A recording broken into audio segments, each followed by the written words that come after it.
নমস্কার দর্শক বন্ধুরা, রেপ স্পোর্টস বাংলার পর্দায় আপনাদের সকলকে আরেকবার স্বাগত। আমি রাহুল, আর এই মুহূর্তে রয়েছে সল্ট লেক ট্রেনিং গ্রাউন্ডে। এখানে আজকে দ্বিতীয় দিন সার্জিও লোবেরার আন্ডারে আজকেও প্র্যাকটিস করলো মোহনবাগান সুপার জায়ান্ট। এবং আজকে ট্রেনিংয়ে কী কী হলো, নতুন কোচের আন্ডারে কী কী বদল দেখা যাচ্ছে অ্যাকচুয়ালি, সেই সমস্ত কিছু তুলে ধরবো আপনাদের জন্য এই ভিডিওতে।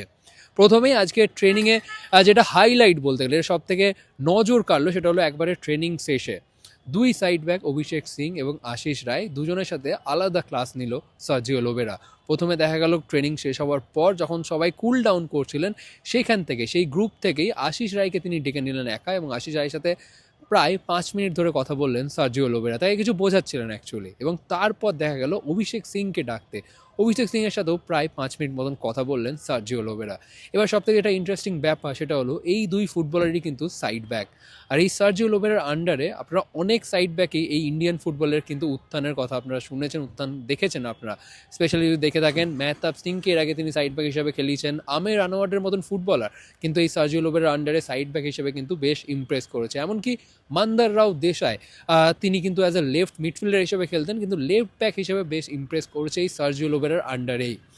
সুতরাং সাইড ব্যাক কিন্তু একটা খুবই গুরুত্বপূর্ণ ভূমিকা নেওয়ায় সার্জিও লোবেরার প্লে স্টাইলে, এবং তিনি এখন মোহনবাগানের দায়িত্বে এসছেন, তো সুতরাং তার প্লে স্টাইল, তার ফুটবল স্টাইলটা খুব দ্রুতই কিন্তু ইমপ্লিমেন্ট করতে চাইবেন সার্জিও লোবেরা। আর সেই কারণেই কি সাইড ব্যাকদেরকে নিয়ে আলাদা স্পেশাল ক্লাস নিলেন, তিনি হয়তো সেটাই তাদেরকে বুঝিয়ে দিতে চাইছিলেন যে অ্যাকচুয়ালি তিনি কী চাইছেন যা সাইড ব্যাকের থেকে। মোহনবাগান যখন সার্জিও লোবেরার প্লে স্টাইলে খেলবে, সার্জিও লোবেরার যে পজিশনাল ফুটবল, যে ফাস্ট অ্যাটাকিং ট্রানজিশন, যখন সেই খেলাটা খেলবে তখন সাইড ব্যাক দ্বারা কতটা ডিমান্ডিং হবে, সাইড ব্যাকে থেকে কী কী তার ডিমান্ড, সেই সমস্ত কিছু নিয়ে হয়তো আলাদা করে কথা বললেন অভিষেক সিং এবং আশিস রায়ের সঙ্গে। এবার চলে আসি বাকি ট্রেনিং সেশনে। প্রথমে তুলে ধরতে চাই যে মলিনার আন্ডারে দল কী কী করতো এবং সার্জিও লোবেরার আন্ডারে টিম কী কী করছে, কী কী বদল দেখা যাচ্ছে ট্রেনিং সেশনে, সেইটা তুলে ধরবো। যদি বলেন, প্রথম পার্টটুকু কিন্তু অনেকটাই সেম রয়েছে, কারণ যেহেতু এখনও ফিজিক্যাল ট্রেনার রয়েছে সার্জি, তিনি আগে মলিনা আন্ডারেও যা যা করাতেন এখনও প্রায় সেমই করাচ্ছেন, কিন্তু ইন্টেন্সিটি অনেকটা বেড়েছে, পেস কিন্তু অনেকটাই বেড়েছে। আমরা যদি দেখি এল রন্ডোর কথা, এল রন্ডো মলিনা আন্ডারও হতো, কিন্তু এখন এল রন্ডো একটু অন্যরকম হয়, আর এল রন্ডোর সাথে ছোট একটা গোল রাখা থাকে, সুতরাং উইনিং টিম সেই গোলে যদি সেই গোলের জালে যদি বল জড়ায়, তাদেরকে সেলিব্রেট করতে দেখা যায়। কিন্তু সেই এল রন্ডো চলাকালীন দেখা যায় সেই ইন্টেন্সিটি, সেই পেসটা কিন্তু অনেকটা বেড়েছে, এবং সেখান থেকে পরিষ্কার যে সার্জিও লোবেরা শুধু বল পজিশন কন্ট্রোল করতে চান না, শুধু তাই নয়, তিনি হাই প্রেসিং করে অপোনেন্টের পা থেকে বল কিন্তু কেড়ে নিতেও চায়, এবং সেটা কিন্তু আজকে স্পষ্ট হলো টিমের এল রন্ডো দেখেই। এবং তারপর উইং কেন্দ্রিক আক্রমণ, আজকেও কিন্তু দেখা গেল শেষ আধ ঘন্টা মতো যখন ফুটবলারকে নিয়ে সিচুয়েশন প্র্যাকটিস করাচ্ছিলেন বা অ্যাটাকিং প্র্যাকটিস চলছিল, তখন কিন্তু দেখা যাচ্ছিল উইং কেন্দ্রিক আক্রমণ। মনবীর সিং এবং বাকি অন্যদিকের উইংয়ে যারা যারা রয়েছে, কারণ লিস্টন কোলাসো তো এখন নেই, লিস্টন কোলাসো, সাহাল আব্দুল সামাদ, আপুইয়া কিন্তু আজকেও ট্রেনিংয়ে দেখা গেল না। আপুইয়া তার ফ্লু হয়েছে, খুব সম্ভবত শরীর খারাপ, সেই কারণে ছুটি নিয়েছেন। সাহাল আব্দুল সামাদ পারিবারিক কারণে ছুটি নিয়েছেন। লিস্টন কোলাসো তার বিয়ে রয়েছে, সেই কারণে সব কিছু সেরে তারপর ট্রেনিংয়ে জয়েন করবেন। কিন্তু আবার ব্যাক টু ট্রেনিং যদি দেখি, তার আক্রমণে কিন্তু বারবার তিনি যেই ফুটবল স্টাইলটা ইমপ্লিমেন্ট করতে চাইছেন, সেটাই কিন্তু দেখা যাচ্ছে। যখনই ফুটবলারদের কোনো বুঝতে অসুবিধা হচ্ছে, কিন্তু খেলা থামিয়ে কিন্তু সার্জিও লোবেরা তাদেরকে বুঝিয়ে দিচ্ছেন। তো এরকমই হয়তো আমরা আগামী দিনেও দেখবো, এরকম স্পেসিফিক কোনো ফুটবলার যারা সত্যি গুরুত্বপূর্ণ ভূমিকা নিতে পারেন সার্জিও লোবেরার প্লে স্টাইলে, তাদেরকে ডেকে আলাদা আলাদা কথা বলবেন সার্জিও লোবেরা।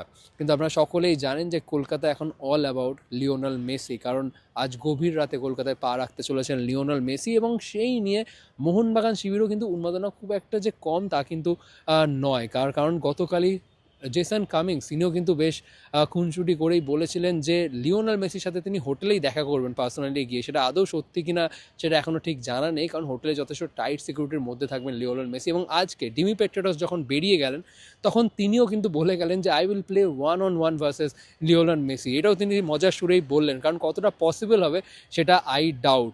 বাট খবর নিয়ে যা জানা গেল, এখনও সেরকম কোনো প্ল্যান নেই আরপিএসজি বা মোহনবাগানের যে হায়াত হোটেলে তারা মেসির সাথে দেখা করবেন, কারণ আরপিএসজি কিন্তু স্পন্সর এই গোট ট্যুরে। তো অ্যাকচুয়ালি কী হবে এখনও কিন্তু সেটা স্পষ্ট নয় যে মোহনবাগান কি আলাদাভাবে মেসির সাথে দেখা করবেন, বা কালকে জেসন কামিংস ডিমি পেট্রোরাস কি সল্ট লেক স্টেডিয়ামে আসবেন মেসিকে দেখতে, এখনও কিন্তু সেরকমভাবে স্পষ্ট কিছু জানা গেল না। কিন্তু যেটা সব থেকে ইন্টারেস্টিং ফ্যাক্ট সেটা হচ্ছে সার্জিও লোবেরা।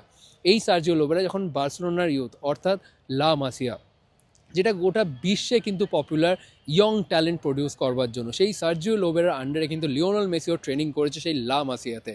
লিওনেল মেসি যখন লা মাসিয়াতে ফুটবল প্রশিক্ষণের আন্ডারে ছিল, তখন সার্জিও লোবেরাও কিন্তু সেই লা মাসিয়ার কিন্তু কোচ ছিল, এবং এই কথাটা কিন্তু আজকে জানিয়ে গেলেন তিনি। যখন ট্রেনিং সেরে যখন তিনি গাড়িতে উঠতে যাচ্ছিলেন, তখন আমাদের মিডিয়ার কয়েকজনই তাকে অ্যাপ্রোচ করে তার সাথে সাক্ষাৎ করলাম, এবং কথাবার্তাও হচ্ছিল, এবং তার মাঝখানে যখন তাকে প্রশ্নটা করা হলো যে কাল তো মেসি আসছে, এই মেসি মাসিয়াতে ট্রেনিং করেছিল না যখন আপনিও যখন তখন হেড কোচ ছিলেন, মাসিয়া তখন আপনি কোচ ছিলেন, ক্ষমা করবেন হেড কোচ নয় তখন কোচ ছিলেন, তখন তিনি একটু হেসে বললেন হ্যাঁ আমি তখন কোচ ছিলাম। তো খুবই একটা ইন্টারেস্টিং ব্যাপার। এবার এটা দেখার যে কালকে যুবভারতীতে মোহনবাগানের হেড কোচ সার্জিও লোবেরা বা ফুটবলারকে দেখা যাবে কিনা, কারণ এখনও সেটা স্পষ্ট হলো না, বাট নিশ্চয়ই Jason Cummings, Jamie Maclaren, Jimmy Petratos সকলেই মুখিয়ে থাকবে মেসির সাথে দেখা করবার, কারণ it's a once in a lifetime experience. এবং আশা করবো আপনারাও নিশ্চয়ই মুখিয়ে রয়েছেন, বা অনেকে হয়তো আপনারা টিকিটও পেয়ে গেছেন আর কালকে প্রস্তুত কালকে লিওনেল মেসির জন্য গলা ফাটাতে এই যুবভারতী স্টেডিয়ামে। সুতরাং আজকের এই মোহনবাগান ট্রেনিং থেকে এগুলো ছিল গুরুত্বপূর্ণ আপডেট। আইএসএল নিয়ে এখনও ক্ল্যারিটি নেই, কিন্তু সেই সমস্ত কিছু নিয়ে ভাবতে নারাজ সার্জিও লোবেরা। তিনি অল ফোকাসড, তার ছেলেদেরকেও ফোকাসড রাখছে, এবং তার যে প্লে স্টাইলটা সেটা খুবই গুরুত্বপূর্ণ।